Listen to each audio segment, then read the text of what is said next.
Good morning, everyone. We are going to be reading a couple of chapters of Curse of the Seer. We are on chapter 11, Oracles. I woke to a steady drizzle. Morning light filtered by storm clouds, muddled up from the opening of Ruhoff's cave. I stared at the sloped ceiling and blinked awake to the rhythm of rain pelting the turf outside. I didn't recognize the symbols at first. Dark shapes zigzagged across the rough ceiling, groups of paw prints that were divided into smaller patterns. Each print stood separated from the others by a narrow space of blank rock so that the ceiling almost looked like a cluster of painted islands. I thought I could see the difference in the way some of the islands were etched, which only made sense. Ruhoff was not the only mouse to stamp ideas into the rock. Glenn the Strong had left behind some of his more powerful riddles to tease future generations. It was said that only one mouse in 10,000 could decode the secret pictures. Nonsense, Father whispered. I agreed. If only 1 in 10,000 learned to read the pictures, it was because the others didn't care what the pictures meant. Albert lay curled into a skinny ball of fur in the far corner. His snore came high-pitched from his snout, almost a giggle against the steady sound of rain. I reached up with one paw but couldn't touch the ceiling. I padded over to where Albert lay and let out a long sigh just above his head. The snoring stopped. When he didn't move for a long time, I hunkered down closer and sighed again. Still nothing. He almost looked dead. Come to think about it, he told me he was leaving soon. But he had been snoring just a few moments ago. Surely the old nut wouldn't die like that. Would he? I reached out one finger and poked him in the shoulder. One eye opened halfway in an unspoken accusation. What? Are you awake? Still he didn't move. The eyelids snapped shut like a door slamming. No. But I want to ask you something. Later. Please? Later. I sighed and looked out through the low entrance. I wasn't going anywhere until the rain let up anyway. I guess it can wait. I poked around for a while, trying not to make too much noise, and eventually found a narrow ledge deep in the heart of the cave. Just beneath it, a crack opened. Dim light spilled from the crack, revealing a low crawl space between two sheets of rock that stretched for several body lengths. I stared into it, wondering if it could be Glenn's hollow revelation. I had always pictured the tunnel bigger. How could a great muscular warrior fit into such a low space? It looked almost large enough for me to wiggle through, but I wasn't Glenn the Strong, and I wouldn't have crawled into it for anything. I retreated to my straw pallet and lay back to stare at the etchings. Father had always loved Ruhoff best, but he often humored me with stories about Glenn. He had taught me so many of Glenn's riddles as he knew, but there were hundreds more I'd never heard. Most of the markings weren't Glenn's, and so didn't interest me. Ruhoff may have been wise, but I didn't need wisdom. I needed power. And besides, I had never paid all that much attention to the sayings of Ruhoff. I doubted I could decipher any of his words. Old and young have this in common. Neither has long to live. I sat up straight. Where had that come from? Some distant memory, perhaps, or a story told in the great hall by one of the tellers? It surely wasn't one of Glenn's sayings. It had no character to it, no wit. It sounded like Ruhoff. Another tumbled into my mind, unbidden. Pride is the exclusive privilege of the ignorant. And then another. Even the traitor serves his country. He gives the thief a measure of dignity. I stared up at the ceiling. Pride, ignorance, dignity. Those had been oracles of Ruhoff the Wise.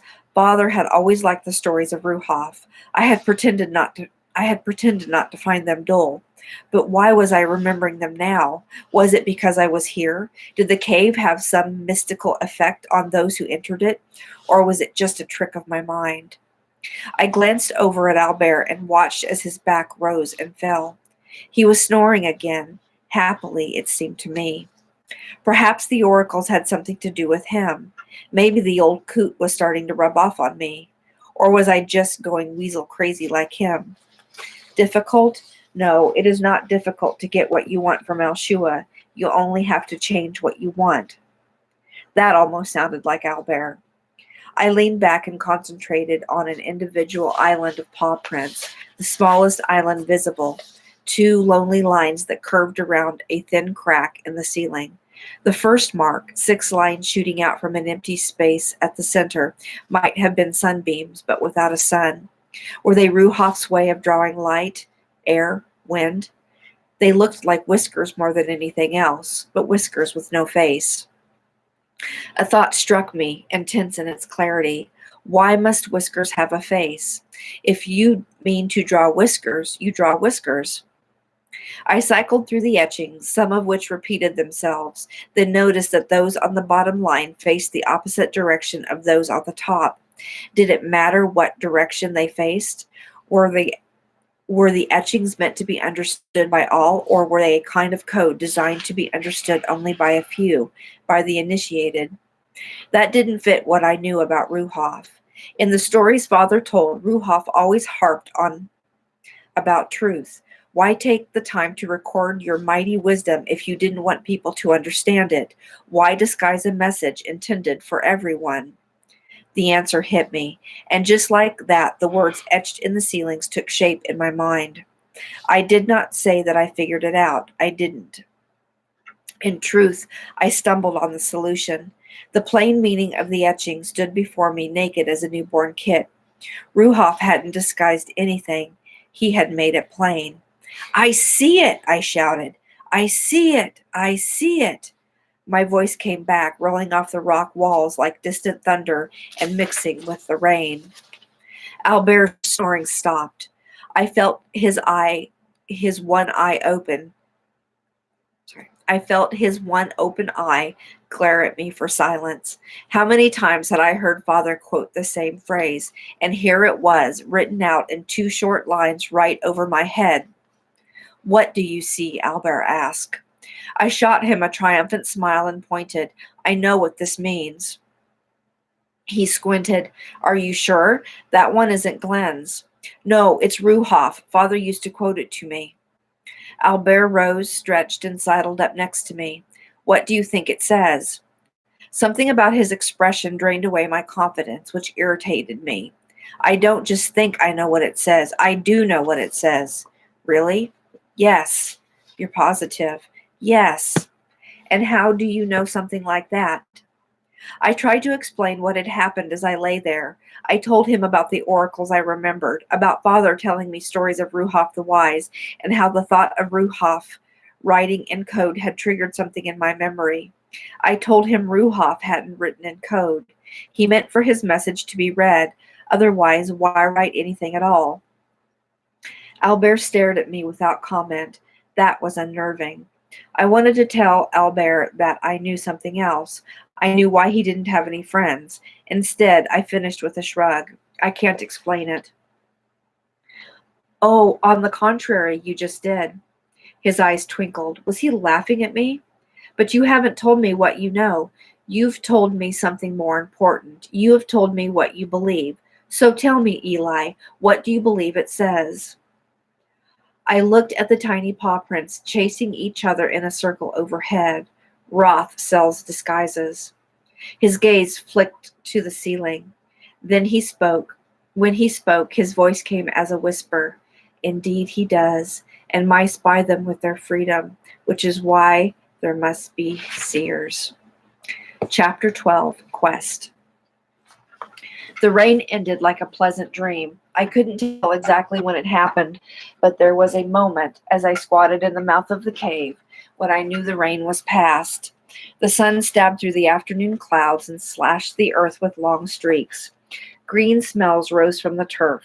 The distant churning of the White River drifted up from the south, a heavier sound than the short-lived splash of rainwater funneling through dry gully. I drew a deep breath and stared at my healed paw, tracing the long, jagged scar left by Patrice's thorn. Then looked up at the black and silver clouds. Albert plopped down next to me. You wanted to ask me a question? Before I figured out the ceiling, yes, I had a question, but it doesn't make a lot of sense though. Here I am. Patrice said something when I was in the storage room. I didn't believe him, but now I can't stop thinking about it. What did he say? That my mother was a slave in Madrid. He said she might still be alive, but that's not really possible, right? Most slaves don't survive the trip, and the ones who do never live long. Albert motioned with one paw as though shooing a fly. Slavery in any form is evil, and yet the Cadridians are not stupid. They spend a great deal on their slaves. It is the males who are sometimes worked to death, and then only as punishment. Females are not sent to the docks. Panic rose in my gut. A terrible feeling of having missed out on something important fought with my own incredulity. That it might be true? She might be alive? It is possible, yes, but I do not say it is likely. It is also possible that Patrie was lying to you in order to toy with you. If he did send her to Madrid, she may very well have passed on by now. But I couldn't think. Where would I find her? Find her? How would I go about it? I have never been to Madrid. Once I got there, where would I look? I have to do something. And what do you propose to do? You said it was my job to end slavery. Why must I begin in Tiranor? Why not begin in Madrid? That may be more difficult than you imagine. If I know anything about the King of Madrid, and I believe I do, he will make a show of force against Tiranor in a matter of weeks. Why? He pointed north. Word will reach Madrid that their emissaries are dead. Emissaries? You mean Patrie, the priests? Albert nodded. They were guests of King Ahaz, according to Cadridian tradition. He should have protected them. Madrid will want restitution. I scratched my head. What does that mean? If I know Madrid, it means more slaves, and if they cannot get that, they will want blood. Either way, I doubt they would treat you well. But I didn't do anything, I protested. You lived, he said simply, when you were supposed to die. But you did that, not me. Again he nodded. True. How is that fair? Albert wetted one finger in his mouth and held it up in the air. Fair? He sniffed. It isn't fair. Why would you ask such a foolish question? I smell dandelion. He stepped into the sunlight, nose twitching, and I reluctantly followed. By the time I caught up with him, he was chewing thoughtfully on a yellow petal. A little early, he said, but not unsatisfying. Help yourself, Eli. The smell of food awakened my stomach. How many days had it been since I had eaten anything? I couldn't remember. Slow down, Albert said. Your stomach will have shrunken. But it will have shrunk. Later, we lay on the open field under a swarm of gnats. I have to find out what happened to her, even if she's dead. I have to know. Albert considered this. He lay on his chest, hands folded under his chin. I agree. Really? Better to know than always wonder. And if she is alive, he said, she will be very glad to see you. A mother would be foolish that way. The thought of seeing my mother again lit a warm, happy feeling in my chest, though I knew it was unlikely. Somehow, the fact that Albert considered it possible made it feel more like an established fact. How long will it take for word to reach Madrid? He snorted. You can't outrun it, if that's what you're thinking. Bad news. Why not? I said, rising to my knees. Because you can't. As I was saying, bad news runs faster than any mouse. Not faster than Glenn the Strong. He once ran to Madrid and back in half a day. That was different, Eli. Different how? He scowled. He was Glenn the Strong for one thing. You couldn't do it? Me? He looked surprised. Albert the Wise, the merciful Grand Seer of Tiranor, maker of miracles and potentate secundi proposition. Could you do it if you wanted to? I might be able to do such a thing. He stroked his chin. But it would take more than wanting to. It would take a miracle, and I don't even want to. You don't have to want to. You just have to want me to. He laughed suddenly. Now I begin to see the making of an apprentice. However, you are wrong. Any miracle I gave you would not last past the first whisper of doubt you heard between here and there. The miracle would have to come from you, just like the wanting. Then tell me how to make a miracle. He sat silent for a long time. When he spoke, his voice had changed. It was low and level, and somehow both old and young at the same time. First, you must see it, Eli. Then you can make it real. What do you mean? How do you make it? He waved away my questions with one paw, his eyes squeezed shut. No, don't begin with what you don't understand. Always begin where you are, not where you aren't. Listen to me. First, you must see it. Then you can make it real. I stared down at him, but he wasn't looking back. His eyes were pressed shut. A fierce scowl dominated his face. I looked around at the green field, the retreating storm clouds now miles away on the horizon, the sun reflecting off rain puddles all over the field. It occurred to me that closing my eyes might help. So I did. Nothing. How am I supposed to see something, I ask, when I don't know what it looks like? Wrong question. What do you want? I opened my eyes again and stared at him. Huh? Albert sat in the same position, his eyes shut, one paw raised. What do you want? I want to run fast. Then see it in your mind, so strongly you can smell it, taste it, see it from every angle. Then, when you know not just what might be, but what must be, then the stuff of miracles will be at your fingertips, and you only have to reach out and grab it. It will become just as you see it. But what if I can't see it? You can see it, drat you. His voice became positively icy. You can see anything if you really want to. Your problem is that you see everything else. Close your eyes. A chill went up my spine. How did he know my eyes were open when his were closed? That doesn't make any sense. Besides, I've tried that already. It didn't work. You see lost souls, don't you? That's different. They're really there. Are they? Close your eyes. Groaning inwardly, I closed my eyes. What do you want? He whispered. To run. I want to run fast, like Glenn the Strong. A picture formed in my mind. Glenn burning over the fields in the north unknown, his tail streaming behind him. When that image had formed itself into an almost tangible picture in my mind, I substituted my own face for his. I felt stupid, but it was the only thing I could think of. I may not be able to run fast, but Glenn could. So I made a half Glenn, half Eli. No, Albert said, don't see yourself. You've done too much of that. The weirdness of his statements sent a shock through my system. How did he know what I was imagining? Something strange, call it belief, surged through me. I wiped away the image of Eli Glenn and started anew with the hills and the trees flying beneath me. I imagined myself running, my paws beating the air below, my feet pumping so fast I could not even feel them. I leapt creeks, bounded over trees, skipped wildly over fields and hills. I passed the boulders that marked the southern border of Madrid, and at some point I felt Albert's paws on my back. He must have stood, and a great wind lifted me, and I began to laugh, because I'd never felt anything so wonderful in my life. Better than the day Father took me through the training hall of the King's Guard. Better than the one time I tasted honey fresh from a comb. Better even than when fire shot from the rock and destroyed Patri and the priests of Kala. All my life, the events of my imagination had centered on me. I imagined myself doing exploits of Glenn the Strong, and I wanted people to adore and respect me. I wanted to be Glenn the Strong, not Eli the mundane.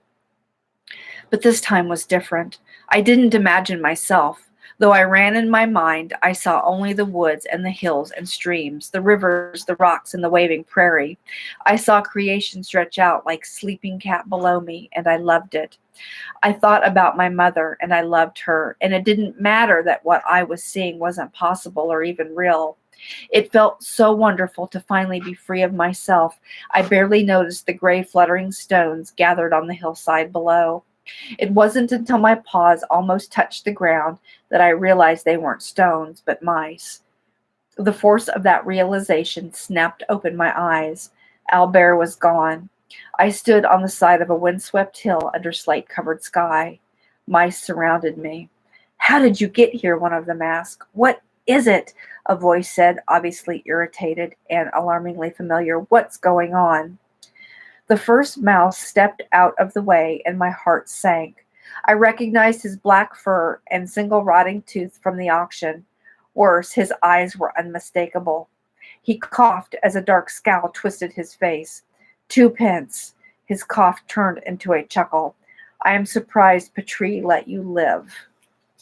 Ooh, getting interesting, guys. And so it is Friday. We will not be back until Monday with more story, and I hope to see y'all then.